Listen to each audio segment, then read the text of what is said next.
హల్లెలూయా. ప్రభువు మిమ్మల్ని ఆశీర్వదించి దీవించి బలపరిచి నడిపించును గాక. మంచిదండి. లెట్ సీజన్ ప్రారంభించుకొని 30వ రోజుకి మనము చేరి ఉన్నాము. కాబట్టి 30 రోజులు వస్తున్నవారు, యూట్యూబ్లో చూస్తున్నవారు అందరూ దేవుని వాక్యాన్ని విని ఉన్నారు అని నేను నమ్ముచున్నాను. వాటి విన్న వాక్యాన్ని విడిచిపెట్టక ఆ వాక్య ప్రకారము మన జీవితాన్ని మనము సరిచేసుకుంటూ మనము ముందుకి నడిపింపబడుతున్నామా, దేవుని యొక్క సహాయం మీద మనము ఆధారపడగలుగుతున్నామా, అటు రీతిగానే ఆత్మీయ స్థితిలో మనము దేవునికి సమీపస్తులుగా చేరుకోగలుగుతున్నామా, అటు రీతిగానే దేవునితోని సమయము పోనీయక దేవునితోని సమయాన్ని గడిపేవారుగా మనం ఉంటున్నామా. శిల్వ ధ్యానాలు అని ఈ దినాన్ని మనము పిలుచుకుంటున్నాము. ఇప్పుడు పాడుతున్న పాటలో ఘోరమైన కల్వరి సిలువ, ఘోరమైన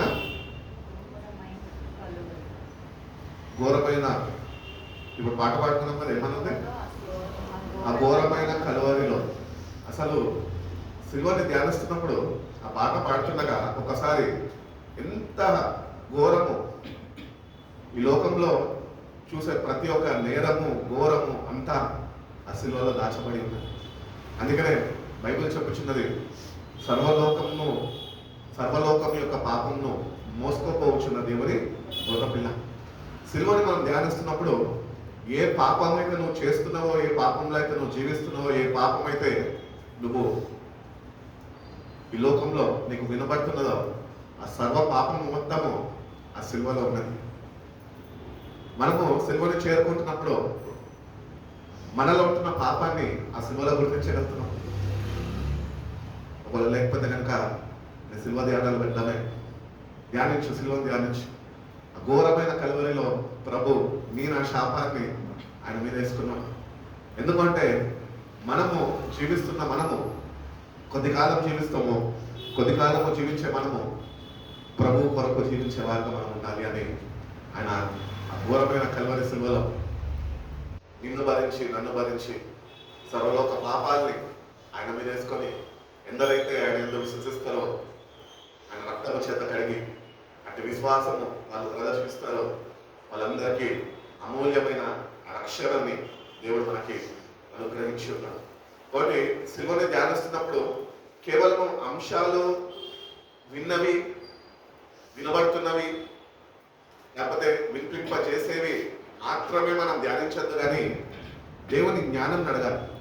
దేవుని సిలువని ధ్యానిస్తుండగా నాకు సిలువలో నుంచి నువ్వు నాకు ఏమి బయలుపరచబోతున్నావు, ఏమి నాకు తెలియపరచబోతున్నావు, ఏమి నేను ఇంకా ఎక్కువగా నేర్చుకునేవాడిగా ఉండాలి అని దేవుణ్ణి మనం అడిగితే కనుక మనం ఎట్టి పరిస్థితుల్లో ఉన్నామో ఆ పరిస్థితులన్నీ, ఎట్టి పాపంలో అయితే పట్టబడి ఉన్నామో ఆ పాపం అంతా ఆ కల్వరి సిలువలో ప్రభు నీకు ఆయన చూపిస్తాడు.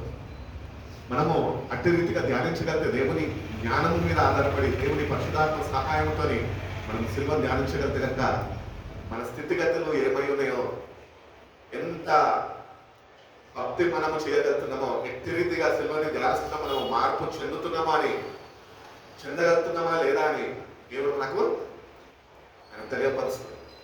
అందుకే భక్తుడైన పౌలు అంటాడు కదా, సిలువను వచ్చిన సువార్త నశించుచున్న వారికి వెరితనంగా ఉన్నది, కానీ రక్షింపబడుచున్న మీకైతే అది దేవుని శక్తి అయి ఉన్నది. హల్లెలూయా. కాబట్టి దేవుని శక్తిని మనం పొందుకోవాలి. మన ఆలోచనతోని మనం సిలువను ధ్యానిస్తే కనుక శక్తి మనం పొందుకోలేము, కానీ దేవుని జ్ఞానముతోని మనం సిలువను ధ్యానిస్తే ఆ శక్తిని మనము పొందుకునే వారమై ఉండగలుగుతాము అని దేవుడు తెలియజేస్తున్నాడు.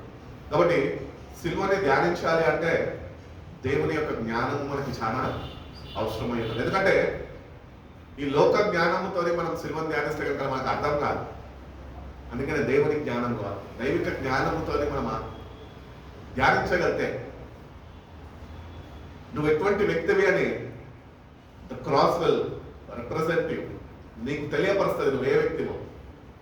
నువ్వు పాపివా, పాపాల చేత విడిపింపబడిన వాడువా, కార్చిన రక్తం చేత కడగబడిన వాడువా, శక్తితోని నింపబడిన వాడువా, దేవుడి కొరకు జీవించేవాడువా, సిల్వనెత్తుకొని ఆయన వెంబడించేవాడువా అని దేవుడు తన జ్ఞానాన్ని మనకు అనుగ్రహించినప్పుడు మనము ఈ అంశాలన్నింటిలో కూడా మనము వాక్య ధ్యానము చేసేవారుగా మనం ఉండగలుగుతాం. కాబట్టి with the human knowledge you cannot understand the sacrifice of Jesus Christ. యేసుక్రీస్తు యొక్క త్యాగాన్ని మనము ఈ లోక జ్ఞానంతో, మనుషుల జ్ఞానంతో మనం ఏమాత్రము అర్థము చేసుకోలేము.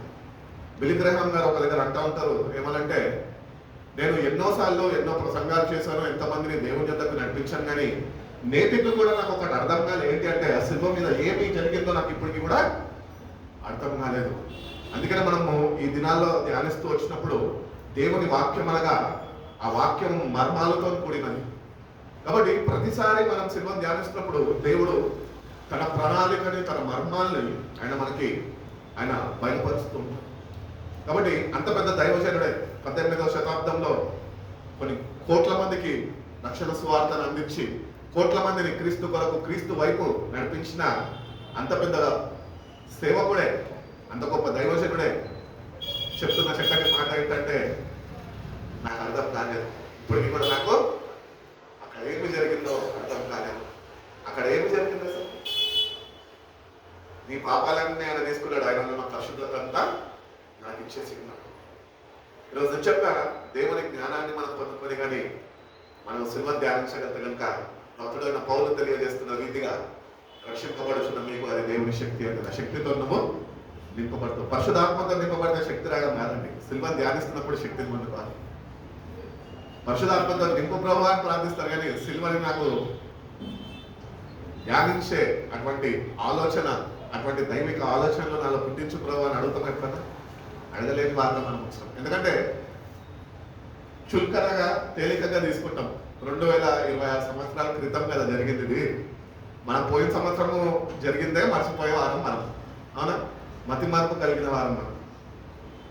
అందుకనే దేవుడిని జ్ఞానం అడిగి జ్ఞానం పొందుకొని ఆత్మీయ స్థితిలో ఎట్టి రీతిగా మనం ఎదిగి, ఎట్టి రీతిగా మనము ఆయన బలియాగము ద్వారా మన జీవితాన్ని పరిశుద్ధపరచుకోవాలో మనము ప్రతినిత్యం ధ్యానిస్తున్నప్పుడు దేవుడు పరిశుద్ధపరచుకునే కృపను నా జీవితంలో ఆయన విస్తరింపజేస్తూ ఉంటాడు. కాబట్టి you have to gain the knowledge of God. దేవుని యొక్క జ్ఞానాన్ని నువ్వు పొందుకోవాలా.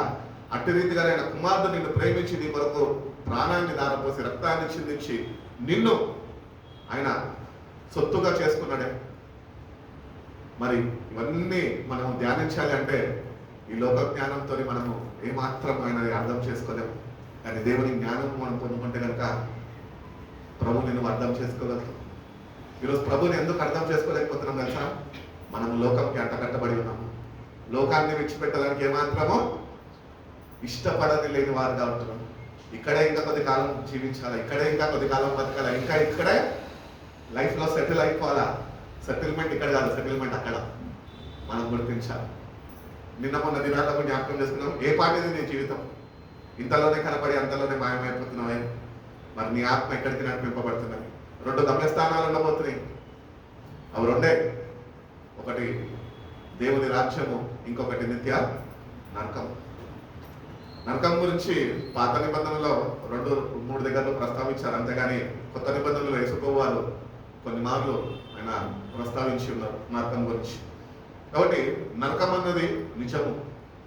ప్రభు నీ కొరకు బలియాగం అయిందని నువ్వు నమ్ముతున్నావే, నీ పాపాల కొరకు ఆయన కల్వరి సిలువలో ప్రాణం పెట్టడం నువ్వు విశ్వసిస్తున్నావే, ఇంకొకటి కూడా విశ్వసించు. ఈ రాత్రి ఏంటి తెలుసా? నరకం అనేది ఉన్నది మార్పు లేని వారి కొరకు. నీకు మార్పు కావాలంటే నువ్వు సిలువను చేరుకోవాలా. దేవుడు అనుగ్రహిస్తున్న శక్తితో నువ్వు నింపబడితేనే దేవుడు అనుగ్రహిస్తున్న రక్షణకు పొందుకోగలుగుతావు అని దేవుడు తెలియజేస్తున్నాడు. కాబట్టి ఈ లోకంలో ఉంటున్న మనము, are you standing with God? నువ్వు దేవునితోని ఈరోజు నిలిచి ఉండగలుగుతున్నావా? దేవునితోని నడుచుకోగలుగుతున్నావా? హానోకు గురించి చూస్తే దేవునితోని నడిచాడంట. ఈరోజు హానోకు దేవునితో నడిచిన కాలంలో చూస్తే యేసు ప్రభు వారు ఇంకా సిల్వ బలియాగం కాలేదు, కానీ దేవునితోనే నడిచి ఉన్నాడు. అంటే అంత పరిశుద్ధత, అంత పవిత్రత ఆయన కలిగి ఉన్నాడు కనుకనే దేవునితోనే నడిచాడు. అందుకని దేవుడు ఆయనని తీసుకొని వెళ్ళిపోయాడు. ఈరోజు బలియాగం ద్వారా సంఘంలో చేర్చబడిన మనము ఆ పరిశుద్ధతని మనము దేవుని యొద్ద నుంచి మనము ఆపాదించుకోకపోతే కనుక, సంపాదించుకోకపోతే కనుక, మనలో ఇంకా పాపాన్ని మనము నిలువ ఉంచుకుంటే కనుక, ఆ పాపాన్ని విడిచిపెట్టక, ఆ పాపాన్ని తొలగించుకోక, సిలువని నువ్వు ధ్యానిస్తుంటే కనుక, నువ్వు ధ్యానిస్తున్న సిలువ ధ్యానాలన్నీ ఒకరోజు వ్యర్థమైపోవు. కాబట్టి ధ్యానించు, సిలువ ధ్యానించి, ప్రభువా నేను నీతోని ఈ లోకంలో జీవించినంత కాలము నీతోని నేను నిలిచి ఉండే కృపను నాకు దయచేయి ప్రభువా అని నువ్వు దేవుణ్ణి అడగగలితే, వేడుకోగలితే, నీ మనసుని ఆయన మీద నువ్వు నిలపగలితే కనుక దేవుడు తప్పక సహాయము అనుగ్రహిస్తాడు. కాబట్టి దేవుణ్ణి ప్రేమించే వారిని ఆయన ప్రేమిస్తాడో వాక్యం చెప్తుంది. మనం దేవుణ్ణి ప్రేమించడం కాదు, ఆయన మనం ప్రేమిస్తున్నాడని గుర్తించాలి. ఫస్ట్ మనం వచ్చి కానుకలు అర్పించేస్తామో, లేకపోతే పాస్టర్ గారికి ఏదో అవసరం సహాయం చేసేసి ఆ సహాయాన్ని బట్టి మనం అనుకుంటూ ఉంటామో నేను దేవుణ్ణి ప్రేమిస్తున్నాను.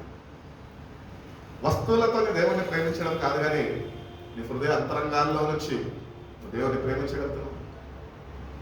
దేవునికి నీ హృదయం ఇచ్చినా ఈరోజు నీ హృదయం ఎక్కడ నిలిచి ఉన్నది? దేని మీద నిలిచి ఉన్నది? ప్రభు శిల్వం మీద, ఆయన బలి యాగం మీద నిలిచి ఉన్నదా? ఆయన రాజ్యం వైపు ఆయన రాబోతుండగా నీ హృదయం వాటి మీద నిలిచి ఉన్నదా? అందుకనే భక్తుడైన పౌలు అంటుంటాడు కొలసీ సంఘంతో ఏమనంటే, మీరు క్రీస్తుతోని కూడా లేపబడిన వారైతే మీరు పైన ఉన్న వాటినే వెతకండి అంట. నిజంగా ఈరోజు మన మనసు దేవుని రాజ్యం మీద నిలిచి ఉంచామా? నిలిపి ఉన్నామా? లేదు. మన మనసు అంతా ఈ లోకంలోనే. నేను జీవనత్వం అయ్యగారిని కూడా చాలాసార్లు కసురుకుంటూ ఉంటాను. ఎలాగానే ఏవేవో మాట్లాడుతుంటాడు, వృద్ధాపము, మతి మార్పు. అప్పటికే అంటూ ఉంటాను, నువ్వు ఇంటి స్థితిలో నువ్వు కేవలం పేరుకే 4 గోడల మధ్యలో కూర్చొని ఉన్నావు, కానీ నీ మనసు అంతా ఊరి మీద పడి తిరుగుతుంది అని చెప్తాను. కాబట్టి పేరుకైతే క్రైస్తవులుగా పిలువబడుతున్నాం, పేరుకైతే మందిరానికి నడిపింపబడుతున్నాం, కానీ నీ మనసు ఎక్కడ నిలిచి ఉంటున్నది అన్నది ఒక ప్రశ్న మనకున్నది. అందుకనే యేసుప్రభువు వార్తల్లో అంటూ ఉంటారు కదా, నీ ధనము ఎక్కడో నీ హృదయము అక్కడ. యెషయా గ్రంథకర్త వారు తెలియజేస్తుంటాడు, వీరు పేరుకే వాళ్ళ పెదాలతో నన్ను స్తుతిస్తున్నారు, కానీ వాళ్ళ హృదయాలు నాకు దూరంగా ఉన్నాయి. యేసుప్రభువు వారు స్వార్థాలు అంటుంటారు, ఆకాశంలో పక్షులను చూడండి, వాటికి గూళ్ళు ఉన్నాయి, నక్కలకు బొరియలు ఉన్నాయి, కానీ మనిషి కుమారుడు తల దాచుకోవడానికి స్థలము లేదు. ఇచ్చినావా దేవునికి స్థలం నీ హృదయం? దేవుని సావాసంలో జీవించగలుగుతున్నా? దేవునితో నడుచుకోగలుగుతున్నా? దేవుడిని బట్టి దేవాలు నాకు ఉన్నందుకు నీకు వందనాలయ్యా, నన్ను కాపాడుతున్నా నీకు వందనాలయ్యా, నన్ను ఈ రక్షణ బాటలోనగా నువ్వు నీ వాక్యము చేత ప్రతిదినము పోషిస్తూ, ప్రతిదినము నీ సహాయము నాకు అనుగ్రహిస్తూ, నన్ను బలపరుస్తూ, ఆ నిత్యత్వంలో నీకు నన్ను నువ్వు సిద్ధపరుస్తున్నావే, నీకు వందనాలయ్యా చెప్పగలుగుతున్నావా దేవుడికి? అటు రీతిగా నువ్వు లేకుండా భక్తి చేస్తుంటే కనుక నీ భక్తి నిన్ను మోసం చేయకుండా ఒక్కసారి జాగ్రత్త చూసుకో, జాగ్రత్త వహించు. ఎందుకంటే చర్చకు వచ్చినంత మాత్రాన, వాక్యాన్ని విన్నంత మాత్రాన, వాక్యాన్ని బోధించినంత మాత్రాన నీ హృదయంగా నీ లోకంలో ఉంటే కనుక ఆ గమ్యస్థానానికి దేవుడు అనుగ్రహిస్తున్న నిత్య రాజ్యంలోనికి నువ్వు చేరలేవు. అడ్రస్ మారిపోతుంది. నువ్వు అనుకుంటావు నేను భక్తి చేస్తున్నా, మందిరానికి వెళ్తున్నా, బాగానే ఉన్నా అని అనుకుంటావు, కానీ నీ మనసు లోకంలో ఉన్నది. కాబట్టి నువ్వు అనుకున్న స్థలానికి నువ్వు చేరక, నువ్వు ఏ స్థలం అయితే నువ్వు వద్దు అనుకున్నావు దానికి నువ్వు చేరేవాడుగా అటు ప్రమాదానికి నువ్వు ఉదయితావు అని దేవుడు తన వాక్యం ద్వారా తెలియజేస్తున్నాడు. అపోస్తలుడైన పౌలు చెప్తూ ఉంటాడు, గలతీయులకు రాసిన పత్రిక 1వ అధ్యాయము 10వ వాక్యంలో ఒక చక్కటి మాట చూడండి. మనుషుల మెప్పు కోరుకోనికి మనం భక్తి చేయదు. గలతీయులకు రాసిన పత్రిక 1వ అధ్యాయము 10వ వాక్యం చదవండి. ఎవరైనా కొద్దిగా స్పష్టంగా చదవండి, గట్టిగా చదవండి. ఇప్పుడు నేను మనుషుల దయను సంపాదించుకున్న చూచుచున్నావా? దేవుని దయను సంపాదించుకునక మనుషుల యొక్క దయ సంపాదించుకోనికి చూస్తున్నావా, లేకపోతే దేవుని యొక్క దయ సంపాదించుకోనికి నువ్వు చూస్తున్నావా? ఇంకా దాని తర్వాత ఏమంటారు? నేను మనుషులను సంతోషపెట్టగోరుచున్నానా? నేను ఇప్పటికీ మనుషులను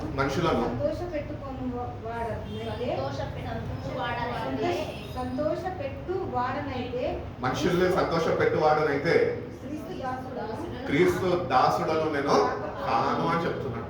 కాబట్టి మనం చేస్తున్న భక్తి దేవుణ్ణి సంతోషపెట్టే రీతిగా ఉండాలి. మనుషులు ఎన్నెన్నో అంటూ ఉండవు. ప్రతి ఒక్క మనిషిలో ఏదో ఒక బలహీనత లేకపోలేదు.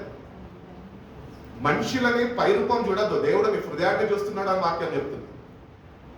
కాబట్టి వాడు ఇట్లాంటాడు, వాడు అట్లాంటాడు, ఇట్లాంటి అని చెప్పి నువ్వు వీడేంటి భక్తి చేస్తున్నాడు అని నువ్వు చూడడానికి వీలు లేదు అని వాక్యం చెప్తుంది. నువ్వు దేవుణ్ణి సంతోషపెట్టే రీతిగా నీ మనసుని నువ్వు దేవుడి మీద నిలబెడితే నువ్వు ఎటువంటి పరిస్థితులు కూడా ఉంటున్నప్పటికీ దేవుడు తన సహాయాన్ని నీకు అనుగ్రహించి ఆయన నీ జీవితాన్ని బట్టి ఆయన శక్తిని అనుగ్రహిస్తూ నీలో ఒక మార్పు కలుగజేస్తూ నీ భక్తి ఆయనని సంతోషపెట్టే రీతిగా ఆయన పరిశుధాత్మ శక్తితో నిన్ను నింపుతాడు. కానీ మనము ఇవి అర్థం చేసుకోక మనము ఫిలిప్ అన్న ఇట్లా అంటాడు, ఫిలిప్ అన్న అట్లా అంటాడు అని ఏదైతే చూపించేవారుగా అనేకులకి మనము ఏమంటాము అడ్రస్ చేస్తూ ఉంటాం. దేవుడు నీ హృదయాన్ని చూస్తున్నాడు. నువ్వు ఎటువంటి వ్యక్తివని చూడడు. నువ్వు హృదయాంతరంగాల్లో నుంచి నువ్వు దేవుణ్ణి సంతోషపెట్టేవాడుగా ఉండగలుగుతున్నావా అని దేవుడు చూస్తున్నాడు. వాటి పౌలు అంటున్నాడు, నేను మనుషుల్ని సంతోషపెట్టేవాడుగా నేను ఉన్నట్లయితే క్రీస్తు దాసులను నేను కాలేను. మనుషులు ఎప్పుడు నేను ఏదో ఒక నిందకి గురి చేస్తూ ఉంటారు, ఏదో ఒక నిందని మీద మోపుతూ ఉంటారు. ఏసయ్య మీద మోపలేదా నిందలు? అన్యాయమైన తీర్పు ఆయన మీద మోపలేదా? మనుషులు చూస్తున్నారని చెప్పి మనుషులను మెప్పించడానికి నువ్వు భక్తి చేయాల్సిన అవసరం లేదు అని చెప్తున్నాడు. నువ్వు చేస్తున్న భక్తి దేవుడిని సంతోష పెడుతుందా? ఆ దేవుడిస్తున్న శాంతి సమాధానం నీ జీవితంలో నీకు ఉంటుంది. ఈరోజు శాంతి సమాధానం లేదు. ఎందుకంటే మనుషులు మనం చూస్తున్నారు, మనుషుల ముందు మనం వేషధారణ భక్తి చేసుకుంటూ మనని మనం సంతోష పెట్టుకుంటున్నాం. కానీ మన భక్తి దేవుడిని సంతోష పెట్టే విధానంలో ఏమాత్రము లేదు. But don't look the outward appearance of a person. వ్యక్తి యొక్క పరిస్థితిని నువ్వు చూడద్దు. వాడి హృదయం లోపల నువ్వు ఎట్లా చూడలేవు. కానీ దేవుడు అందరిని చూస్తున్నాడు. దావీదుని ఆశీర్వదించినప్పుడు, ప్రవక్తను పంపించినప్పుడు పైరూపం చూడలేదు. దేవుని హృదయాన్ని, దేవుని మనసుని కలిగి ఉన్నాడు కనుక హృదయ అంతరంగాల్లో చూస్తాడు దావీదుని. ఎందుకంటే దావీదు హృదయ అంతరంగాల్లో నుంచి దేవుణ్ణి సంతోషపెట్టే రీతిలో ఉన్నాడు. ఈరోజు నీ భక్తి కూడా ఒక రీతిగా ఉన్నదా?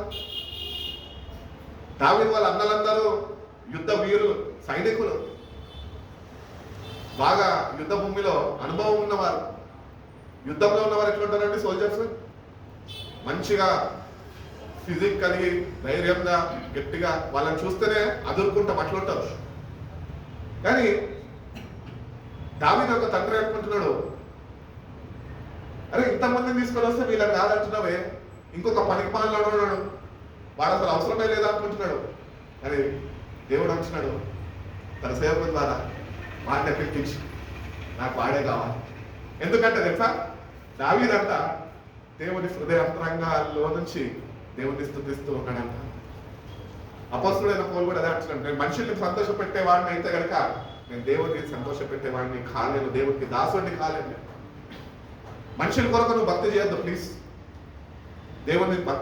దేవుడిని సంతోషపెట్టడానికి భక్తి ఉంటున్నదా? అటు భక్తిలో నువ్వు నడిపింపబడగలుగుతున్నావు. ఈరోజు అటు భక్తి నువ్వు చేయగలుగుతున్నావు. దేవుడు నిన్ను బట్టి సంతోషించగలుగుతున్నాడా? దేవుడు ఎప్పుడు సంతోషిస్తాడు తెలుసా? ఒక వ్యక్తిని చూసి ఆ వ్యక్తి ఎప్పుడైతే దేవుని మీద సంపూర్ణంగా ఆధారపడతాడో ఆ వ్యక్తిని బట్టి దేవుడు ఎంతలో సంతోషిస్తాడు. దావీదు ఎన్ని కష్టాలు ఎదుర్కొన్నప్పటికీ బాల్యం నుంచి ఆయన దేవుని మీద ఆధారపడ్డాడు. ఈరోజు రక్షణ పొందుకున్న మనము ఒక స్థితిలో దేవుడు మనం ఉంచిన విధానాన్ని బట్టి ఈరోజు నీ స్థితిగతుల మీద నువ్వు ఆధారపడేవాడుగా ఉంటున్నావేమో, నీకుంటున్న వాటి మీద నువ్వు ఆధారపడేవాడుగా ఉంటున్నావు. కానీ దేవుని మీద ఆధారపడేవాడుగా నువ్వు లేకపోతే కనుక నువ్వు దేవునికి దాసుడు కాదు. దేవుని దాసుడు అంటే ఎవరు? వాక్య ప్రకారం దేవుని మీద సంపూర్ణంగా ఆధారపడేవారు. ఎందుకంటే వాళ్ళకి ఈ లోకంతో ఏమి చేసేది లేదు, ఈ లోకం మీద దేని మీద ఆధారపడేది లేదు. దేవుడు చూసుకుంటాడు, దేవుడు తీసుకుంటాడు, అంతే. రెండే ఆలోచనలు కలిగి ఉంటారు దేవుని దాసుడు. ఉన్నంత కాలము ప్రభువుని సంతోష పెట్టాలి, ప్రభు యొక్క రక్షణ సువార్తను అందజేయాలా, అనేకుల గురించి భారము కలిగి ప్రార్థన చేసే అవసరం ఉంటే ప్రార్థన చేయాలి, అంతే. అందుకని భక్తుడైన పౌలు అదే అంటున్నాడు కదా, బ్రతుకుతున్న క్రీస్తే, చావైతే అది నాకు లాభం, మేలు. ఏ భక్తి చేస్తున్నావు నేను? దేవుని దాసులుగా ఉండి దేవుడిని సంతోషపెట్టే భక్తి నువ్వు చేయగలుగుతున్నావా? లేకపోతే సంఘంలోని సంఘ కాపర్లని సంఘస్థులని సంతోషపెట్టే విధానంలో అబ్బా రుతక కాబట్టి ఇట్లా మారుతుంది అని చప్పట్లు పట్టించుకుంటున్నావా? మనుషుల యొక్క మెప్పు కోరకు, దేవుని యొక్క మెప్పు కోరు. ఏదో పేర్లు తీసి మాట్లాడుతున్నాను, ఎవరిని కించపరుస్తలేదు, దయచేసి నన్ను క్షమించండి. నువ్వు వచ్చి మందిరంలో కూర్చొని నేను వచ్చి వాక్యం నిలబడి చెప్తున్నా, నేను కూడా ఒక ప్రశ్న నాకు కలిగి ఉండాలి. ఏంటంటే నిలబడి నీతిమంతుడిగా వాక్యం చెప్పడం కాదు, కానీ నేను దేవుడి కొరకు పడుతున్న ప్రయాస ఆయనని సంతోషపరుస్తున్నదా? అట్టి రీతిగా నేను దేవుణ్ణి ఆరాధించగలుగుతున్నానా? నా హృదయాంతరంగాల్లో నా హృదయాన్ని నేను దేవుని మీద నింపగలుగుతున్నానా? దేవుని మీద ఆధారపడగలుగుతున్నానా అని నన్ను నేను సరి చూసుకునే అవసరం నాకు కూడా ఉన్నది. వాడు ఏ మందిరానికి వెళ్తున్నప్పటికీ, ఎక్కడికి నడిపింపబడుతున్నప్పటికీ, ఎక్కడ ప్రార్థన చేస్తున్నప్పటికీ మనం ఒకటి గుర్తించాం. ఏంటి అంటే నువ్వు చేస్తున్న ప్రార్థన దేవుడిని సంతోషపెడుతుందా? హెజ్కియాకి భయంకరమైన రోగం వచ్చిందంట, మరణకరమైన రోగం వచ్చిందంట.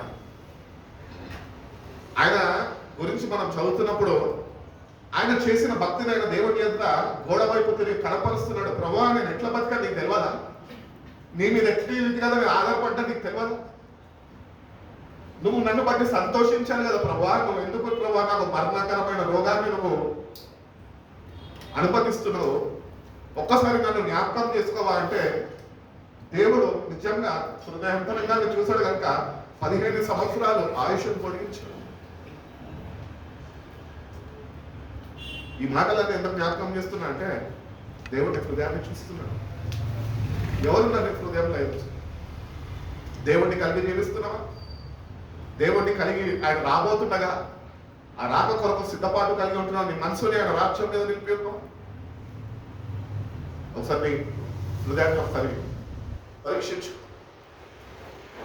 ఇర్మియా గ్రంథకర్త ద్వారా తెలియజేస్తూ ఉంటాడు ఏమనంటే, హృదయము ఘోరమైన వ్యాధి గలది, కానీ గ్రహించి వాడబడు. భయంకరమైన జబ్బు, కుష్టి రోగం వచ్చిన వాళ్ళని చూసి అమ్మో కుష్ఠోళ్ళు అనుకుంటాము.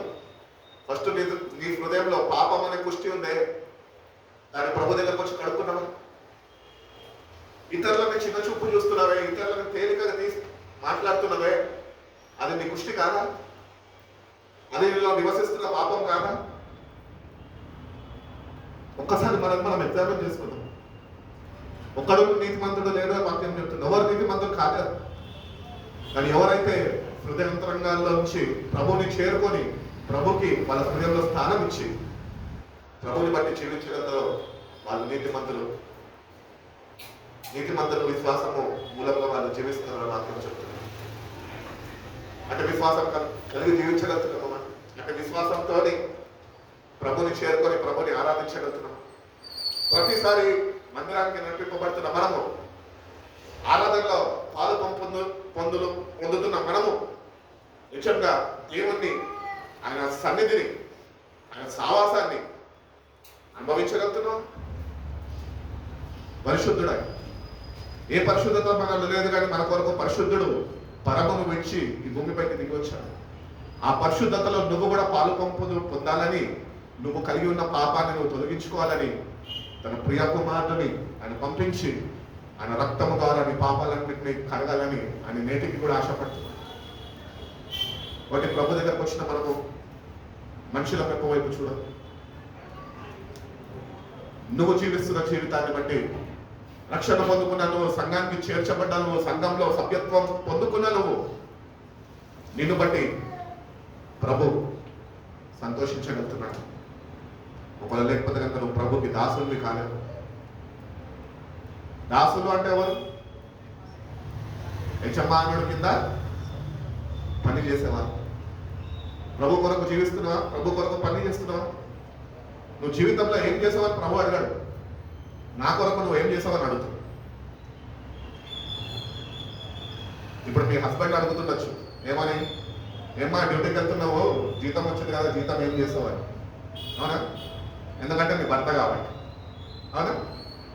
అట్టి రీతిగానే మనని విలువ పెట్టి కొనుక్కున్నాడు, తన స్వరక్తం ఇచ్చి ఆయన సొత్తుగా మనం మార్చుకున్నాడు. ఈ జీవితం మనకి ఇచ్చి ఉన్నాడు.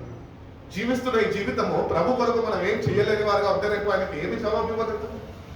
చెయ్యి, నేటి గురించి ప్రభు కొరకు ఏదైనా ఒకటి చెయ్యి, ప్రయాసపడు.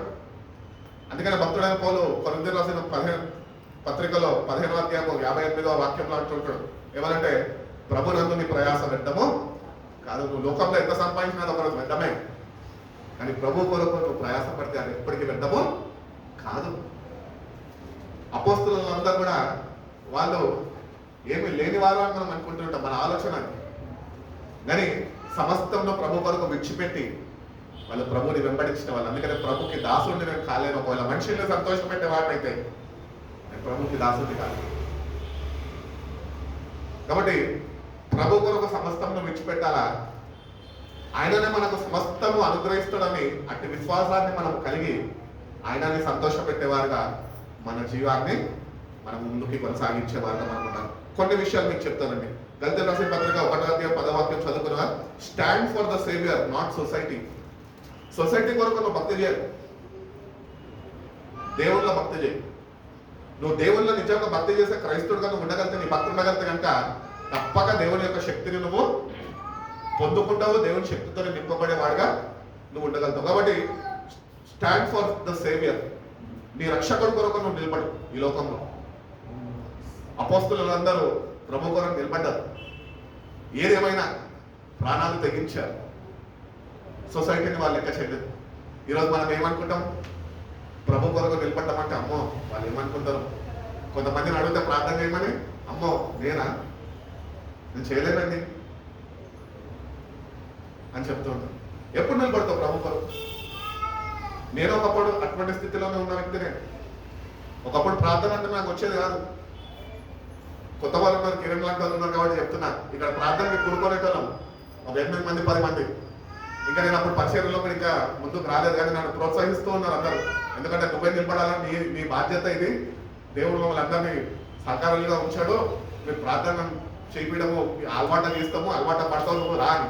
నేనేం చేసేటండి తెలుసా, ఆ టైంలో మంచిగా అందరితోని పాటలు రాకపోయినా వచ్చిరాని దీంతో పాటలు పాడేటండి, చప్పట్లు కొట్టేటండి. అప్పుడు చర్చ్లో ఏముండేది కాదు, కాంగో కూడా ఉండేది కాదు.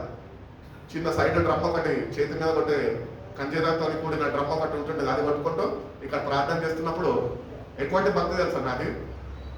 ఇంక అందరు అనుకుంటున్నారు అన్న వచ్చి మనతో ఏకీభవిస్తున్నాడు, దేవుడు ఒక రోజు అన్నం నిలబెడతాడు అని. కానీ నేను చేసే భక్తి అప్పుడు ఎట్లుండేది తెలుసా, పాటలు అయిపోయేది, చిన్నగా వాక్యం పంచుకునేటను, ప్రార్థన సమయం వస్తుంటే నా గుడ్డ దడ పట్టుకుంటుండే. నేను అందరికి ఒకటే చెప్పేటండి, నేను ఇక్కడ ఉన్నా కదా, చర్చ్లోనే ఉన్నా కదా, ఈ చర్చ్ మా తాతగారు స్థాపించింది కదా, సో నా మాట అర్థం పెట్టారు కదా అని. నేనేం చేసిన తెలియలా,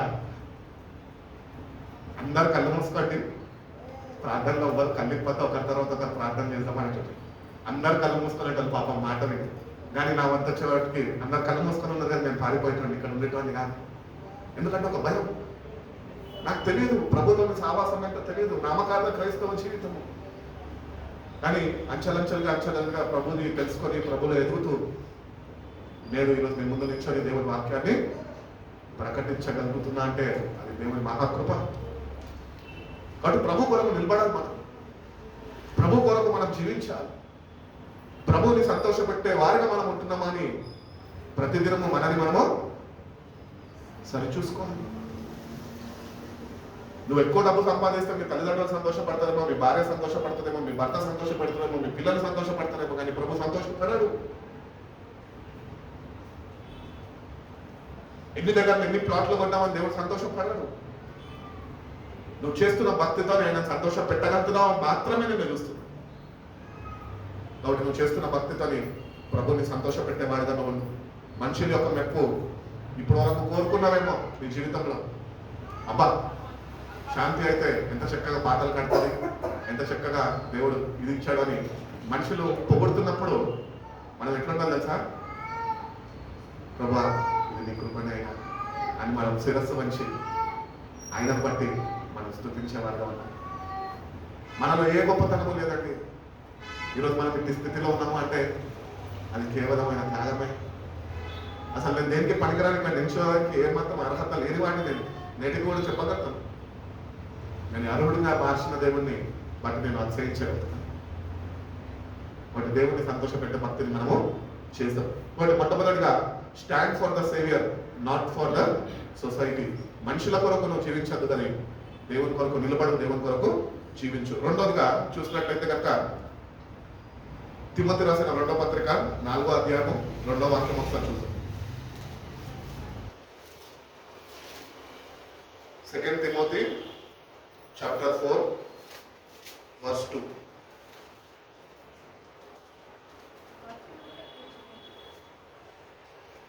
స్పష్టంగా చదివేటలో కొద్దిగా స్పష్టంగా చదవండి. సమయమందు అసమయమందు ప్రయాసపడుము,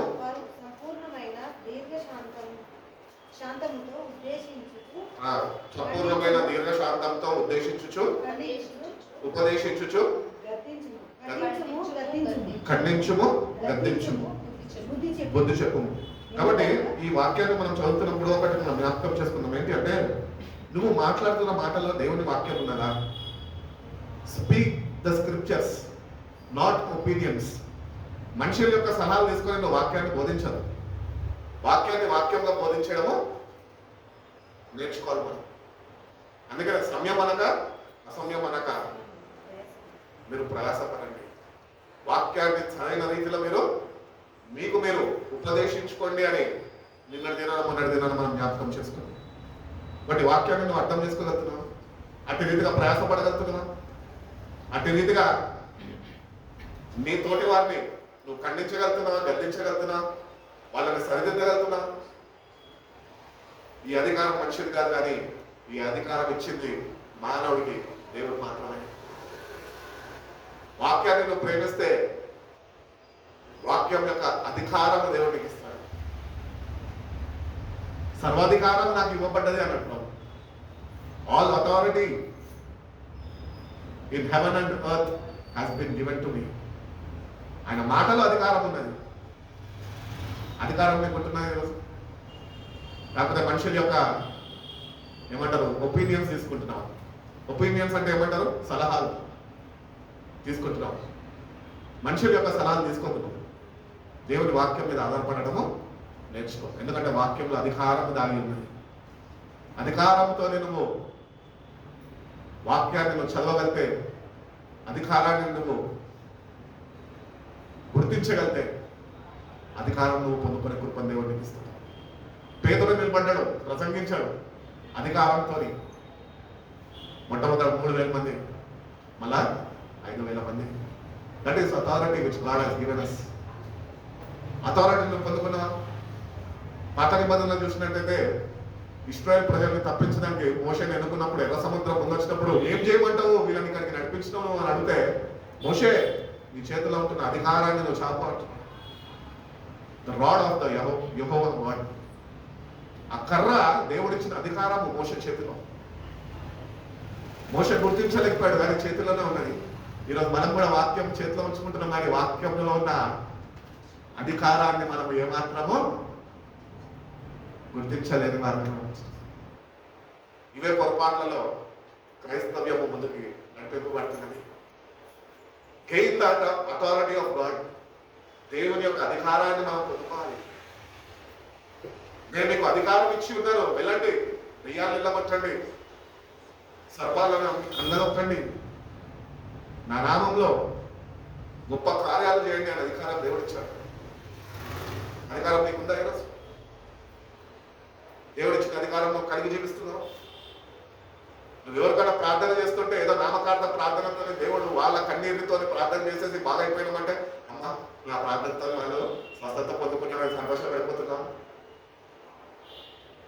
మనుషుల యొక్క పొగడ్తలు మనం చూడద్దు, కానీ మనం చేస్తున్న భక్తి అది దేవుడిని సంతోష పెట్టేదిగా ఉంటే కనుక, దేవుడిని సంతోష పెట్టే రీతిలో మనం ఉంటుండగా దేవుడు తన శక్తితో మనమే ఇంకా నింపుతూ ఉంటాను అని దేవుడు తెలియజేస్తున్నాడు. కాబట్టి దేవుడు ఇచ్చిన వాక్యాన్ని మనము ప్రేమించాలి. స్పీక్ ద స్క్రిప్చర్స్, యేసు ప్రభు వారు కూడా అరణ్యంలో ఆయన ఉపవాస దినాల్లో ఉంచినప్పుడు అపవాది అయిన సాతాను ఆయన యొద్దకు వచ్చాడు. మత్తయి సువార్తలో చూసుకున్నట్లయితే అక్కడ మనం చూస్తుంటాం, యోహాను సువార్తలో చూసుకున్నట్లయితే అక్కడ చూస్తుంటాం ఏంటంటే అపవాది అయిన సాతాను వాడికి ఏమని పేరున్నది? లోకాధికారి అని పేరున్నది వాడికి. ఈయన మన దేవుడు ఎవరు? సర్వాధికారి. ఆయన లోకాధికారి కాదు, ఆయన సర్వాధికారి. ఈ లోకాధికారి వచ్చి సర్వాధికారిని అడుగుతున్నాడు ఏమని తెలుసా? నేను చెప్పింది వింటే నేను నీకు ఏం చేయాలో చేస్తా అంటున్నాడు. ప్రభు ఏం చేశాడు? నా తలకాయంతో నేను నీకు చూపిస్తా ఆగు అని చెప్పలేదు. ప్రభు ఏం చేశాడు సార్? వాక్యాన్ని ఎత్తిపట్టి వాక్యంలో అధికారముతో వాడి మీద విమర్శ చేసినప్పుడు వాడు తలదించుకొని వెళ్ళిపోయాడు. వాక్యంలో ఉన్న శక్తిని మనం గుర్తించాలి. ఆ వాక్యం వింటున్నాను, వాక్యం చదువుతున్నాను మనము, వాక్యము ధ్యానిస్తున్న మనము, ఆ వాక్యము నీలో కార్యసిద్ధిని కలగజేస్తలేదు అంటే నువ్వు వాక్యాన్ని సరైన రీతిలో నువ్వు పొందుకోలేని వాడుగా నువ్వు ఉంటున్నావు. వాక్యము చదివిన వాడు ఎవడు ఇప్పటి వరకు ఈ లోకంలో మోసం పోలేదు. బాగుపడినాడో ఉన్నాడు తప్ప ఎవడు మోసం పోయినాడో లేదు. కాబట్టి వాక్యంలో ఉన్న అధికారాన్ని మనం గుర్తిస్తాం. కాబట్టి దేవుడు చెప్తున్న రీతిగా స్పీక్ ద స్క్రిప్చర్స్. ఏ బాధలో ఉన్నా, ఏ కష్టంలో ఉన్నా, ఏ ఇబ్బందిలో ఉన్నా, ఇటువంటి మరణ అవస్థలలో ఉన్నప్పటికీ కూడా నీలో దేవుని వాక్యము ఉంటే ఆ అధికారము నీకు విడుదల కలుగజేస్తుంది. హల్లెలూయా. కాబట్టి దేవుని వాక్యంలో ఉన్న శక్తిని మనము గుర్తించేవారు ఉన్నారు. కాబట్టి మనుషులు ఇట్లా చేయమన్నారు, మా పాస్టర్ గారు ఇట్లా చెప్పారండి, మా పాస్టర్ గారు అట్లా చేయమన్నారండి, మా పాస్టర్ గారు 7 గంటలకి మోకరిస్తారంట, నన్ను కూడా 7 గంటలకి మోకరించమన్నారండి. ఈ కథలొద్దు. నీకు చేతనైతే నువ్వు భక్తి చేయి. పాస్టర్ని మర్చిన గుంజకు. లేకపోలేదు ఇట్లాంటి సేవకులు. ఏమో వాళ్ళ ప్రయాస కొద్దీ వాళ్ళు చేయగలుగుతారు. ఎందుకంటే ప్రోత్సహించడానికి, విశ్వాసాన్ని పురికొల్పడానికి వాళ్ళు ప్రేరేపిస్తూ ఉంటారు. కానీ నీ వంతు నువ్వు చేయగలుగుతున్నావు. కాబట్టి వాక్యం మీద మనము ఆధారపడదాము. వాక్యము నుంచి వాక్యాన్ని ఎత్తిపట్టి ప్రార్థన చేయడం మనం నేర్చుకుంటే కనుక వాక్యంలో ఉన్న అధికారం ఏంటో నీ అంతటా నువ్వు తెలుసుకోగలుగుతావు అని దేవుడు తెలియజేస్తున్నాడు. కాబట్టి speak the scriptures, not opinions. పక్కన వాళ్ళ మాటలు వినకు, వాక్యం విను, వాక్యము మాట్లాడు. ఈరోజు ఏం మాట్లాడుతున్నాం నోరెక్తే? పొద్దున్న లేస్తే వాక్యం మాట్లాడుతున్నామా? పనికిరాని గోలంతా మాట్లాడుతుంటాం పక్కన వాళ్ళ గురించి. ఇంకా నీళ్ళ వాక్యం ఎందుకు ఉంటుంది? వాక్యం ఉన్నాడంట నియమని ఉంటాడంట, వాక్యంలో ఉన్నాడంట ఎగిరెగిరి పడుతూ ఉంటాడంట. ఇది క్రైస్తవ భక్తి. వాక్యము నీలో ఉంచుకో, అధికారాన్ని కాపాడుకో, దేవుడు ఇచ్చిన అధికారాన్ని కాపాడుకో, పోగొట్టుకో. వాక్యాన్ని ప్రేమించు. దావీదు కూడా చెప్తుంటాడు, నీ వాక్యం నా హృదయంలో నేను దాచుకొని ఉన్నాను, ఎందుకు పాపము నీ ముందు నేను చేయకుండా ఉన్నాను. అంటే హృదయంలో వాక్యము దాచుకున్నప్పుడు దేవుని ఎదుట పాపం చేయకుండా ఉన్న వరకేనా? లేదు, నువ్వు జీవించినంత కాలం పాపం యోధకు పోకుండా ఉన్నదానికి వాక్యం నిన్ను కాపాడుతుంటుంది. వాక్యం ఉన్న శక్తి అది. కాబట్టి వాక్యాన్ని మనము ఎక్కువగా ప్రేమిస్తాం. మూడోగా మనం చూసుకున్నట్లయితే సఫర్ ఫర్ స్టాండింగ్ రైట్. నువ్వు దేవుని కొరకు నిలబడుతున్నప్పుడు నీకు అనేక శ్రమలు వస్తాయి, అవమానాలు వస్తాయి, నిందలు వస్తాయి. ప్రభు కొరకు పడు, సంతోషంగా పడు. నన్ను ఎవరేమన్నా కూడా నేను పట్టించుకోరు. ఎందుకంటే నా దేవుడు నా హృదయాన్ని చూస్తున్నాడు, నా హృదయం అంత తేటతెల్లగా ఆయనకు ఉన్నది అంటే నేను నమ్మను. అంటే విశ్వాసంతో నేను దేవుని దగ్గరకు వస్తాను. కాబట్టి దేవుని దగ్గరకు వస్తున్నప్పుడు you have to suffer for. అందుకనే నా నామంలో మిమ్మల్ని అనేకులు దూషిస్తారు, హింసిస్తారు, కానీ మీరు సంతోషపడండి. ఎందుకంటే పరలోక రాజ్యంలో మీ ధనము చేర్చబడుతుంది. Live for Christ. ప్రభు కొరకు జీవించు. అవమానాలైనా, నిందలైనా, కష్టాలైనా, బాధలైనా, ఇబ్బందులైనా, ఎడబాపైనా, భక్తుడైన పోతాను అనుభవంతో చెప్తా ఉంటాడు కదా, క్రీస్తు యొక్క ప్రేమ నుంచి నన్ను ఏదియో ఎడబాపలేదు. అరివేందట్లో అట్టి ప్రేమలో దేవుల్లో నువ్వు నిలిచిన్నావా? ఆ ప్రేమ కలిగి జీవించగలుగుతున్నావా? గల్తీయులకు రాసిన పత్రిక ప్రకారము ఆత్మఫలాల్లో మొట్టమొదటి ప్రేమ. ఆ ప్రేమ లేకుండా సంఘాలు ఈరోజు సర్వనాశనానికి గురైపోతున్నాయి. సొంత వారిని ప్రేమించలేక, ప్రేమని, దేవుని ప్రేమని అర్థం చేసుకోక, ఇతరుల మీద కోపతాపాలు పెంచుకుంటూ, ద్వేషాలు పెంచుకుంటూ, అసూయలు పెంచుకుంటూ, అహంకారము తోరి నేను కూడా దేవుడిని సేవిస్తున్నాను, దేవుడిని ప్రేమిస్తున్నాను అనుకుంటున్నాను. సిల్వ ఎంత నేర్పిస్తుంది సార్? ఆ ప్రేమ మౌనం ఉందన్న. శాంతి రాసిన పాటలు చక్కటి చరణాల మీద మౌనం. ప్రేమ అంటేనే మౌనం. అది సైలెన్స్ ఇస్ గాడ్స్ లవ్. ఆ రోజైనా నోరిప్పుంటే కనుక పరలోక రాజ్యం కింద దిగుండేది, అందరూ నాశనం అయిపోయినమే, మౌని అయిపోయినారు. ఎందుకంటే తండ్రి అప్పగించిన పనిని ఆయన నెరవేర్చాలని మౌనంని పాటించాం. ప్రేమలో మౌనం ఉన్నది. నీలో ఉంటున్నవా మౌనం? ఈరోజు చిన్న మాట అంటే ఎగిరెగిరి పడిపోతాం. అప్పటి వరకు గయ్యాలోడు అని పేరు నీకు లేదేమో, కానీ నీ నోరిప్పినాక నువ్వు గయ్యాలోడుగా ఒక గుర్తింపు పొందిస్తావు. ఈ లోకం ఇట్టి జీవితం నువ్వు జీవిస్తున్నావేమో, ప్రభుని అంగీకరించినాక కూడా తగ్గింపు లేక జీవిస్తున్నావేమో. నేటికి కూడా తగ్గించుకో. ప్రభు కొరకు శ్రమను పడడానికి ప్రయాసపడు. ప్రభు అన్నాడు కదా, ఈ లోకంలో మీకు సుఖమల్లే శ్రమ, అయినా నేను ధైర్యం తెచ్చుకోలేడు, నేను ఈ లోకాన్ని చేయించి ఉన్నాను.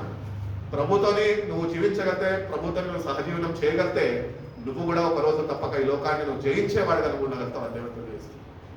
కాబట్టి suffer for standing right. Timothy రాసిన 2 పత్రిక 3వ అధ్యాయము 12వ వాక్యం చదువుకున్నాం కదా, ఒకసారి చూడండి. క్రీస్తు యేసునందు సద్భక్తితో బ్రతుకను ఉద్దేశించి వారందరూ ఆ హింసను పొందుదురు. ఎంతమంది పొందుతారు హింసని? సిద్ధంగా ఉన్నామా? హింసల కొరకు వస్తుంది రాబోయే కాలంలో. ఇంకా ఇక్కడే ఉన్నాము, ఇక్కడ సెటిల్ అవుదాం అనుకుంటున్నాం కదా. ప్రభుత్వాలు మారబోతున్నాయి, శాసనాలు మారబోతున్నాయి. పాత నిబంధనలు ఎట్టి రీతిగా అయితే శాసనాలు మారినాయో అట్టి రీతిగానే నేడు కూడా శాసనాలు మారబోతున్నాయి. క్రైస్తులందరినీ వాళ్ళు ఉతుక కోశ కొయ్యాలని చెప్పి ఒక కంకణం పట్టుకొని ఉన్నారు. నిలబడగలుగుతాం ప్రభు కొరకు? ప్రభు కావాలా లేకపోతే బ్రతికి ఉండాలని ఒక శాసనం పెట్టిననుకో, ప్రభు కొరకు ఎంతమంది నిలబడతారు? నిలబడగలుగుతామా? ప్రాణాన్ని వదులుకోగలుగుతాం ప్రభు కొరకు? మన ప్రభుత్వమే సెంట్రల్లో ఇటువంటి ఒక తీర్మానం కలిగి ఒకవేళ ఇట్లాంటిది ఆర్డర్ తీసుకొని వచ్చిందనుకో, ప్రభు కొరకు సమస్తము విడిచిపెట్టడానికి అట్టి రీతిగా ప్రభుత్వంలో కలిసి జీవించి అట్టి రీతిగా సిద్ధపాటు కలిగి ఉన్నాం. శ్రమలు వస్తాయి, కానీ ధైర్యంగా ఉండే, ఎందుకంటే ప్రభు నీతో ఉన్నాడు అని ఎప్పుడు మర్చిపో. ప్రభు నీతో ఉన్నాడు, సదాకాలము నేను మీతోనే ఉన్నాను అంటున్నాను. ఆయన ఉంటున్నాడు, మనం ఉంటున్నాం ఆయనతో. ఆయన మనతో ఉండాలని ఇష్టపడుతున్నాడు. అందుకని ఆయన దిగి వచ్చాడు, ప్రాణం ధారపోసాడు. ఈరోజు కూడా ఆత్మస్వరూపిగా, వాక్య స్వరూపిగా ఆయన మనతో ఉంటున్నాడు. ఈరోజు మనం ఆయనతో నివసించే వారుగా లేకపోతే కనుక రేపటి దినాన ఇటువంటి దుష్ట పరిస్థితులు వచ్చినాయనుకో, నువ్వు ప్రభు కొరకు ఏమాత్రము నిలబడలేదు. ఈ ప్రాణాన్ని కాపాడడానికి నువ్వు ప్రభుని విడిచిపెట్టే వాడుగా ఉంటావు. జాగ్రత్త. ప్రభుని విడిచిపెడితే కనుక ఆత్మరక్షణ నీకు ఉండదు. నువ్వు ప్రభుని కలిగి జీవిస్తేనే ఆత్మరక్షణ నీకు ఉంటుంది అని దేవుడు తెలియజేస్తాడు. కాబట్టి ప్రభువుని సేవిస్తున్న మనము, ప్రభువుని వెంబడిస్తున్న మనము, ప్రభుని కలిగి జీవిస్తున్న మనము, కొన్ని శ్రమలు వచ్చినప్పుడు, అవమానాలు వచ్చినప్పుడు, నిందలు వచ్చినప్పుడు కురిగిపోదు. ప్రభుకి రాలేదా? ప్రభు సహించలేదా? ప్రభు స్వీకరించలేదా? సంతోషంగా నీ కొరకు నా కొరకు అనుభవించలేదా? ఇవన్నీ మనకు ఒక పరీక్ష. నేను శుద్ధ స్వర్ణంగా మార్చడానికి శ్రమలని ప్రభు నీకు అనుమతిస్తాడు. అక్కడ నిన్ను పరీక్షిస్తాడు. అక్కడ నువ్వు ప్రభుని ఎంతగా ప్రేమిస్తున్నావో అక్కడ నిన్ను నువ్వు రుజువుపరచుకోవాలని నీకు తెలియపరుస్తున్నావు. వాటి నిలబడగలుగుతున్నావు ప్రభు కొరకు. ఒకసారి మనము సరి చూసుకుందాం. 4వదిగా మనం చూసుకున్నట్లయితే, set your minds on spiritual things. ఆత్మీయ విషయాల మీద మనము మన ఆలోచనము కలిగి ఉన్నాం. స్పిరిచువల్ థింగ్స్ ఎక్కడ చెప్తూ ఉంటాడు? కొలసీలు రాసిన పత్రికలో చెప్తాడు కదా, 3:2 పైన ఉన్న వాటిని మీరు వెతుకుండి, ఈరోజు మనం లోకమంతా ఎదుగుతున్నాం, పైన ఉన్న వాటిని మర్చిపోతున్నాం. లోకంలో ఎదిగే వాళ్ళందరూ కింద ఇంకొక లోకం ఉన్నది, అక్కడికి వెళ్ళిపోతారు డైరెక్ట్. ఈ లోకంలో జీవిస్తున్నారు, పైన ఉన్న వాటిని వెతికిన దగ్గర పైకి వెళ్ళిపోతారు. సింపుల్. ఇంకా ఎక్కువ మనము పెద్ద విద్యలు అక్కర్లేదు నేర్చుకోవడం, దేవుని గురించి తెలుసుకోదానికి. నువ్వు ఈ లోకంలోనే పడి లోకంలో వాటిని వెతుకుతుంటే ఈ లోకంతోనే ఒకరోజు నశించిపోతుంది. అందుకని బైబిల్ చెప్తుంది కదా, లోకము తన ఆశలో గతించును, కానీ దేవుని చిత్తము నెరవేర్చువాడు నిరంతరము నిల్చును. అదే నిత్య జీవం. కాబట్టి పైన వాటిని మనము వెతికేవారు ఉండాలి. ఆత్మీయ సంబంధమైన విషయాలు మీద మన మనసును నిలుపుతేనే దేవుడు మనకి సహాయము చేయగలుగుతాడు. అట్టి ఆత్మీయ ఎదుగుదల దేవుడు మనకి అనుగ్రహించాడు. ఐదవదిగా మనం చూసుకున్నట్లయితే కదా, shine as a testimony before men. మీరు ఈ లోకంలో జీవిస్తున్న నా బిడ్డలుగా మీరు ఒక చక్కటి సాక్ష్యం కలిగి జీవించాలని ప్రభు కోరుకుంటున్నాను. ఉందా సాక్ష్యం మనకి?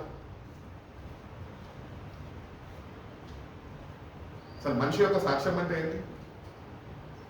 ఎంతమంది సాక్ష్యాలు చెప్తూ ఉంటాం? మన సాక్ష్యాలు.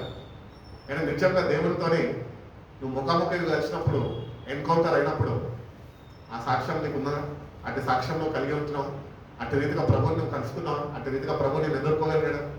అటుగా ప్రభుని నువ్వు వెతుకుతున్నావా? అటుగా ప్రభుని నువ్వు కలిగి జీవించగలుగుతున్నావా? నన్ను వెతుకు వారికి నేను దొరికేదో అంటున్నాను. ఏం వెతుకుతున్నావు? ప్రభుని వెతుకుతున్నావు ఆ లోకంలో? ఇంకేమైనా వెతుకుతున్నావా? ఏం వెతికినా నీకు దొరకవేమో, కానీ ప్రభుని వెతుకుదే తప్పక ఆయన నీకు దొరుకుతుంది. వెతుకు ప్రభు. నన్ను దర్శించి ప్రభు అన్నాడు. వాడతాం కదా, నాతో మాట్లాడు ప్రభు, నన్ను దర్శించు. You have to wait in the presence of God. ఒక చక్కటి సాక్ష్యము పొందుకునే కృపను నాకు దయచేయండి. అందుకనే భక్తులు చెప్తూ ఉంటారు, ఏమని తెలుసా, దేవుని కొరకు జీవించిన వారు. అందుకనే భక్తులు అని చెప్తున్నా. భక్తులు ఒక చక్కటి మాట చెప్తుంటారు, మనిషికి మరణం ఉన్నది కానీ మనిషికి ఉన్న సాక్ష్యానికి మరణము లేదు. నేటికి కూడా అనేక సేవకుల సాక్ష్యాలు క్రైస్తవ సమాజంలో అనేకుల్ని ప్రభావితం చేస్తుంది. సాక్ష్యం చచ్చిపోదు, ఎందుకంటే దేవుని దగ్గర అనుగ్రహింపబడ్డది. నీ సాక్ష్యము నీతోనే చచ్చిపోతుందేమో, కానీ దేవుడు అనుగ్రహిస్తున్న సాక్ష్యము నిరంతరము నిలిచి ఉంటుంది. దేవుని కొరకు జీవించే వారుగా మనము ఉండాలి. ఫిలిప్పీయులకు రాసిన పత్రిక 2వ అధ్యాయం 15వ వాక్యం ముగించేస్తాం. ఇంకా 2 వాక్యాలు చూపించి ముగిస్తాం. ఫిలిపియన్స్ 2:15.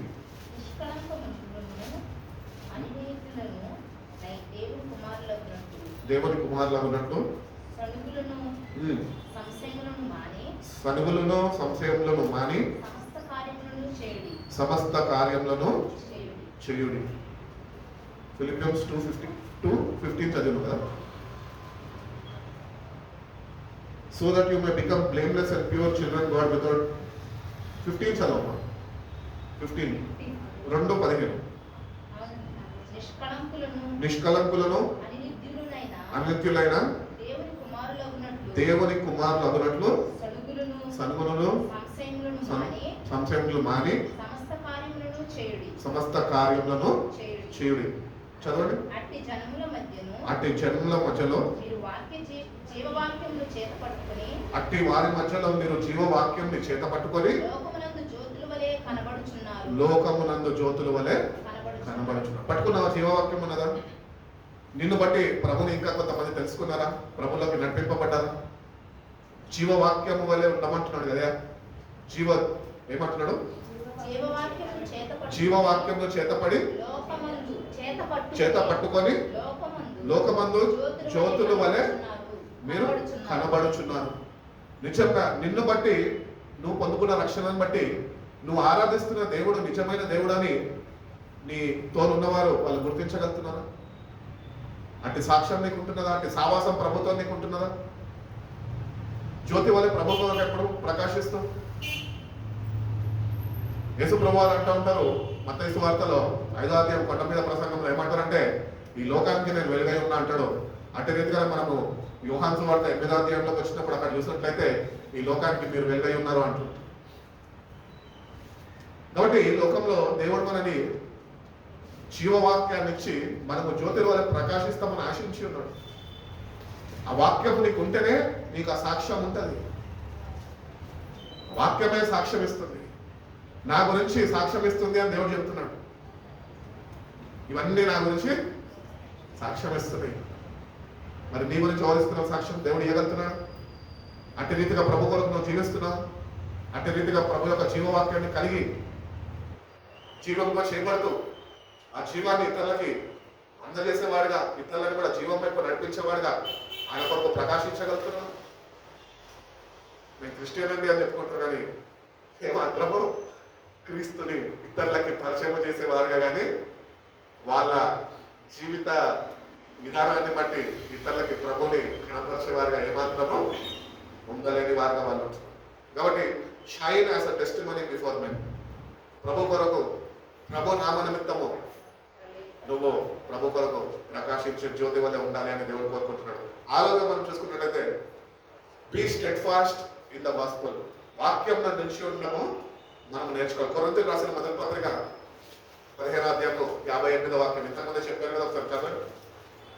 15:58. ప్రభునందు కాగా నా ప్రియ సహోదరులారా, మీ ప్రయాస ప్రభునందు వ్యక్తము కాదని ఎరిగి స్థిరులను కదలివారును ప్రభు కార్యాభివృద్ధి అందు ఎప్పటికీ ఆసక్తులై ఉండుడి. కాబట్టి వాక్యం నిలిచి ఉంటేనే ప్రభు యొక్క కార్యాలు మన జీవితాల్లో జరుగుతాయి. Stay steadfast in the gospel of Christ.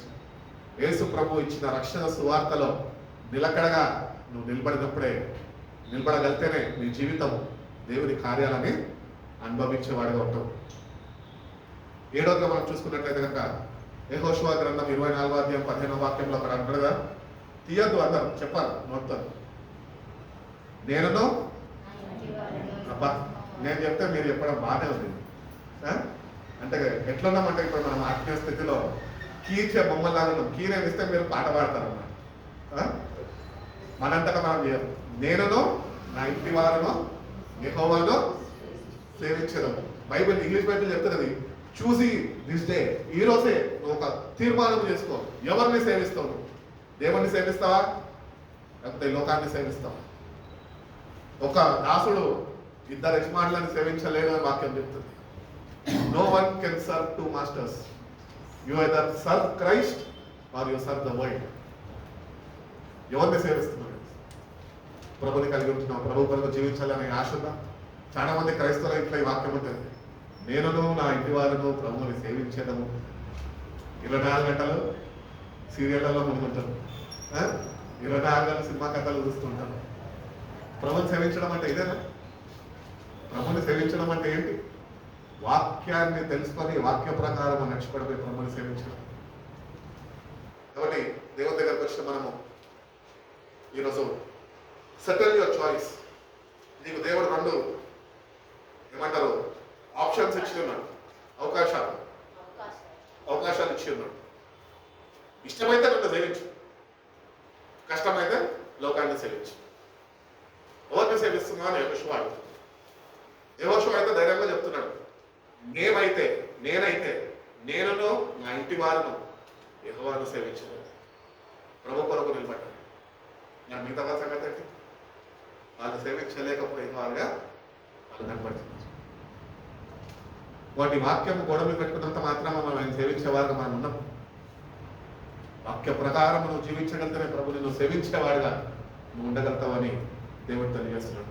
కాబట్టి settle your choice, God over the world. లోకము కావాలా, దేవుడు కావాలా?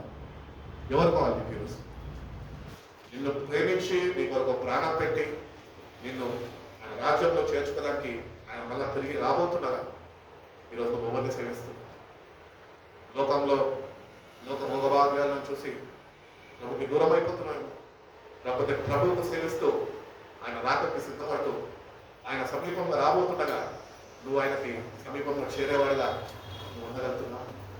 లేకపోతే ఈరోజు ఒక తీర్మానం చేసుకో, తీర్మానించుకో. ఈరోజు నువ్వు నిన్ను సేవిస్తానయ్యా, నువ్వు తప్ప నాకు ఈ లోకంలో ఏదియో అక్కర్లేదయ్యా. ప్రభు ఉంటే సమస్తం ఉన్నది. యోహాను సువార్త 1వ అధ్యాయంలో అంటాడా, ఆయన వల్లనే సమస్తము కలగలేదు, ఆయన లేకుండా ఏది కలగలేదు. ప్రభు లేకపోతే నీకు ఎన్నున్నా వ్యర్థమే. ఏమి లేకపోయినా ప్రభు ఉంటే అది మహాభాగ్యమే. అది ఎప్పుడు మనము మర్చిపోదు. వాటి శిల్వ ధ్యానాల్లో దేవుని దాసుడిగా, ప్రభుని సంతోషపెట్టేవాడిగా, భక్తుడైన పౌలు తెలియజేసే రీతిగా మనుషుల యొక్క మెప్పు కోరుకోకు, దేవుడిని గణపరిచే విషయంలో సరిచూసుకో. నువ్వు చేస్తున్న భక్తి దేవుడిని సంతోషపెట్టాలి. నువ్వు అందుకని అంటాడు యోహాను సువార్త 15వ అధ్యాయంలో ఇంకొక మాట అంటాడు, మీరు బహుగా ఫలించుట ద్వారా నా తండ్రి యొక్క నామము మహిమపరచబడుతుంది. ఒక్కసారి మన జీవితాన్ని మనం ఈరోజు రాత్రిపూట ఎగ్జామిన్ చేసుకుందాం. నన్ను నేను చూసుకుంటా, మిమ్మల్ని మీరు చూసుకోండి. యేసయ్య చెప్పిన రీతిగా మీరు ఫలిస్తున్న వారుగా ఉంటున్నామా? ఫలాలు మీలో ఉంటున్నాయా? ఆ ఫలాలను చేకూర్చుకుంటున్నామా వాక్యంతో? ఆత్మ ఫలాలు అనగా ప్రేమ. చెప్పండి, ఆత్మ ఫలాలు చెప్పండి అండి.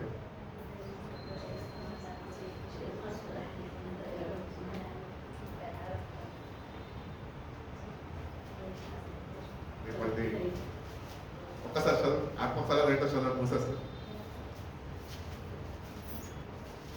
మొట్టమొదటి ప్రేమ. అయితే ఆత్మఫలం ఏమనగా ప్రేమ, సంతోషము, సమాధానము, దీర్ఘశాంతము, దయాళత్వము, మంచితనము, విశ్వాసము, సాత్వికము, ఆశా నిగ్రహము. ఇట్టి వాటికి విరోధమైన నియమము ఏవియో లేదు. వాటి ఎన్నున్నాయి ఆత్మఫలాలు? 9 ఆత్మఫలాలు పొందుకున్నావు. అవి నువ్వు ఫలిస్తేనే నీ జీవితము ద్వారా నువ్వు పొందుకున్న రక్షణ ద్వారా తండ్రి నామము మహిమపరచబడుతుంది. ఇవి నీలో ప్రభులో చూడలేకపోయాడనుకో, నువ్వు ఫలించలేని వాడిగా నేను ఉంటుంటావు. నామకాండ క్రైస్తుడుగా మిగిలిపోతావు, ఎండిపోయిన క్రైస్తుడుగా ఉండిపోతావు. అడుగు, ప్రభు పాదాలు పట్టుకొని వేడుకుందాం ప్రభుని, ప్రభా నీ కొరకు ఫలించే వాడిగా నా జీవితాన్ని మార్చి ఆత్మఫలాలు నేను నీ యొద్ద నుంచి పొందుకునేవాడిగా నీ సహాయం నాకు అనుగ్రహించి. ప్రభు ఎందుకు కర్మల శివలో ప్రాణం దారపోసాడు తెలుసా? నువ్వు ఆయన కొరకు ఫలిస్తావని, ఆత్మఫలాలు నువ్వు పొందుకుంటావని, ఆ ఫలాలతో నువ్వు ఇంకా ఫలిస్తావని, నీ ఫలింపుని బట్టి తండ్రి యొక్క నామం మహిమపరచబడుతుందని దేవుడు ప్రాణాన్ని దారపోసాడు. మనం ఫలిస్తాం. ఈ రోజు కన్నా ఒక నిమిషము మనం సరి చూసుకొని, ప్రభా ఫలించలేని వాడుగా ఉంటున్నాను, ఫలించలేని తీగలు ఎన్నో నాలో అడ్డుగా ఉంటున్నాయి, అవన్నిటి నుంచి నాలో నుంచి తొలగించయ్యా. నీ కొరకు నేను ఫలిస్తాను, ఇంకొక సంవత్సరం నాకు గడిపి ఇయ్యా అని తండ్రి అయిన దేవుణ్ణి తన ప్రియ కుమారుడు యేసు ప్రభు ఇంకొక కాలం సమయం అడుగుతున్నాడంట. తోటమాలి తెలుసు కదా మనకి వాక్యం, యజమానుడికి వేడుకొచ్చున్నాడంట, ఏ ఫిలిప్ అనే మొక్క మొలుస్తలేదు, ఈ ఫిలిప్ని నేను తీసేసి అగ్నిలో వాడేస్తా అంటే, వద్దు వద్దు, ఫిలిప్ కొరకు నేను ప్రాణం పెట్టాను, ఇంకొక సంవత్సరంలో గడవయ్యి. ఆ వాక్యంలో చెప్తున్నాడు, గుడ్డల వేరునదో ఉన్నది, ఫలించని ప్రతి వాడిని ఆయన నరికి వేసి అగ్నిలో వేసేస్తాడు. అగ్నికి పోతావా, లేకపోతే ప్రభు కొరకు ఫలిస్తావా? ఒక తీర్మానం ఈరోజు చేసుకుందాం. దేవుడి పండుగ కృప మనందరికీ అనుగ్రహించి మనం బలపరిచి నడిపించుకున్నాక కలవసుకుందాం. చిన్న ప్రార్థన చేసుకుందాం. పరిశుద్ధుడా, ప్రేమ కలిగిన గొప్ప తండ్రినైనా మమ్మల్ని మీరు ఎంతగానో ప్రేమించి ప్రభావ మరొక తరుణంనైనా మాకు ఇచ్చి ఇటు రీతిగా ప్రభావ నీ మధ్య రావాలన్న కూడుకొని ప్రభావ నీ వాక్యాన్ని ధ్యానించే కృపను మాకు దయచేస్తున్నాం. విధానం బట్టి నీకు స్తోత్రాలు ప్రభావ. అవును ప్రభా, క్రైస్తవులు అని పిలువబడుతున్నాం కానీ ప్రభావ నీతో నుంచి లేని మార్గం మేము ఉంటున్నామయ్యా. లోకంతోనైనా మేము సావాసంతో కట్టి ప్రభావ నీకు దూరంగా మేము జీవిస్తున్నామయ్యా.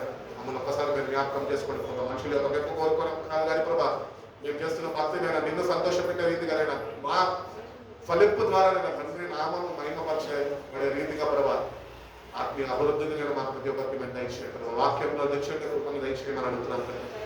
మీతోనైనా రక్షకునితోని ఎట్టి రీతిగా మేము కొనసాగాలో, ఎట్టి రీతిగా మేము ఆయన కొరకు నిలబడాలో ప్రభావ మీరు మాట్లాడి ఉన్నారు ప్రభావ. కాబట్టి రక్షకు పొందుకున్న మేము ప్రభా రక్షకుడిని కలిగి జీవించే కృపను మాకు దయచేయండి ప్రభా. అట్టి రీతిగా ప్రభా వాక్యం ఏదో నోటితో చెప్పడం కాదు కానీ ప్రభా వాక్యం ప్రకారము జీవించే కృపను మీరు మాకు దయచేయమని అడుగుతున్నాం. మనుషుల యొక్క ఆప్షన్స్ మేము తీసుకోకుండా ప్రభా, కేవలం ప్రభా నీ వాక్యాన్ని నైనా మేము ఆధారం చేసుకుని ఎట్టి రీతిగా బతకాలనైనా మేము మాకు సహాయం చేయమని అడుగుతున్నాం ప్రభు. మీ కొరకునైనా మేము ఎట్టి రీతిగా శ్రమ పడాలో మీరు మాకు నేర్పించండి. మీరే మాకు తోడుగా ఉండండి. అట్టి రీతిగా ప్రభా మేము పైన ఉన్న వాటిని వెతికే వారిగా ప్రభా అట్టి మనసునైనా మాకు దయచేయమని అడుగుతున్నాం ప్రభు. ఈ లోకం నుంచి నన్ను మా మనసుని మేము తిప్పుకొని ప్రభా నీ వైపునైనా నీ మీదనైనా మా మనసు నిలిపే కృపను మాకు దయచేయండి. ఒక చక్కటి సాక్ష్యం మేము పొందుకునే కృపను దయచేయండి. వాక్యంలో రక్షణ సువార్తలో నిలకడగా మేము నిలబడి ప్రభా రక్షణ పొందుకునేంత వరకు ప్రభా, సొమ్ము తెచ్చేంత వరకు ప్రభా ఆ రక్షణ వాక్యంలో ప్రభా మేము నిలిచి ఉండే వారిగా మీ సహాయం మాకు అనుగ్రహించండి. అటు రీతిగా ప్రభా మీరు తెలియజేస్తున్న ప్రభా మీరు ఎవరిని సేవిస్తున్నారు అని ప్రశ్నిస్తున్నారు. మేమైతే నువ్వు సేవిస్తున్నామా అని నేను నీ దాసుడు యెహోవా చెప్పి ఉన్నాడు. నేను నా ఇంటి వారము యెహోవాను సేవించను. మేము ఈరోజు నేను లోకాన్ని సేవిస్తున్నాం. మేము లోకంలో ఉన్న వాటిని బట్టి మేము వాటిని సేవిస్తున్నామేమో నీకన్నా ఎక్కువగా ఎంచుకొని ప్రభా వాటి మీద మా మనసు నిలిపి ఉన్నామేమో ప్రభా. మమ్మల్ని ఒక్కసారి మీరు జ్ఞాపకం చేసుకోండి. నిజంగా నిన్ను సేవించేవారు మా జీవితాలనైనా మీరు మార్చండి. విన్న వాక్యాన్ని మీరు కంటే ఫలింపచేయండి. వాతావరణం అనుకూలంగా లేనప్పటికీ ప్రభా అనుకూలపరిచే ప్రభా బిడ్డలు మీరు నడిపించి ఉన్నారు. వాక్యం వినిపింపజేసి ఉన్నారు. ఇచ్చిన శ్రేష్టమైన సమయాన్ని బట్టి నీకు వందనాలు. జీవవాక్యం కొరకు నీకు వందనాలు. బిడ్డలైనా తిరిగి వెళ్ళొచ్చున్నాక ప్రభా మీ సన్నిధానానికి బిడ్డలకు మీరు తోడుగా వచ్చాను. క్షేమకరమైన రాత్రి నేను బిడ్డలకు బిడ్డ ఇచ్చాను ప్రభా. ఉదయకాలమైన ప్రభా నీ జీవవాక్యాన్ని నైనా వాళ్ళనైనా చదివి ప్రభా ఆ జీవవాక్యము చేతనైనా వాళ్ళు సరిచేయమని వాళ్ళ జీవితాన్ని ముందు కొనసాగించుకునే కృపను ఇచ్చాను. మీరే తోడుగా ఉండండి. నిశ్చితమైతే నేను మరొకసారి రీతిగా మేము కలుసుకోవాలి ప్రభా నీ నామమును స్తుతించుకునే భాగ్యము మా ప్రతి ఒక్కరికి మీరు దయచేస్తున్నాం. వచ్చిన ప్రతి ఒక్క బిడ్డను బట్టి నీకు వందనాలు చెల్లిస్తూ వాళ్ళ కుటుంబాన్ని మీరు దీవించండి, ఆశ్రయించండి. అన్ని విషయాల్లో బిడ్డలకు మీరు తోడుగా ఉండి నేను మీ సహాయాన్ని అనుగ్రహించి బిడ్డల జీవితం ద్వారా మీరే ఘనతమైన ప్రభావాలు పొందుకుంటున్నాను. యేసయ్య పరిశుద్ధ నామంలో ఈ ప్రార్థన అడిగి వేడుకుంటున్నాను పరమ తండ్రి. ఆమేన్. యేసు రక్తమే జయం, శివ రక్తమే జయం. ప్రభు యేసు రక్తం సంపూర్ణ విజయం. అపాధికులకు అంతపడి నాశనం. యేసయ్య పరిశుద్ధ నామంకు స్తుతి స్తోత్రం కలుగును గాక. ఆమేన్. ఆమేన్. ప్రభు అందరికీ వందనాలండి. God bless you.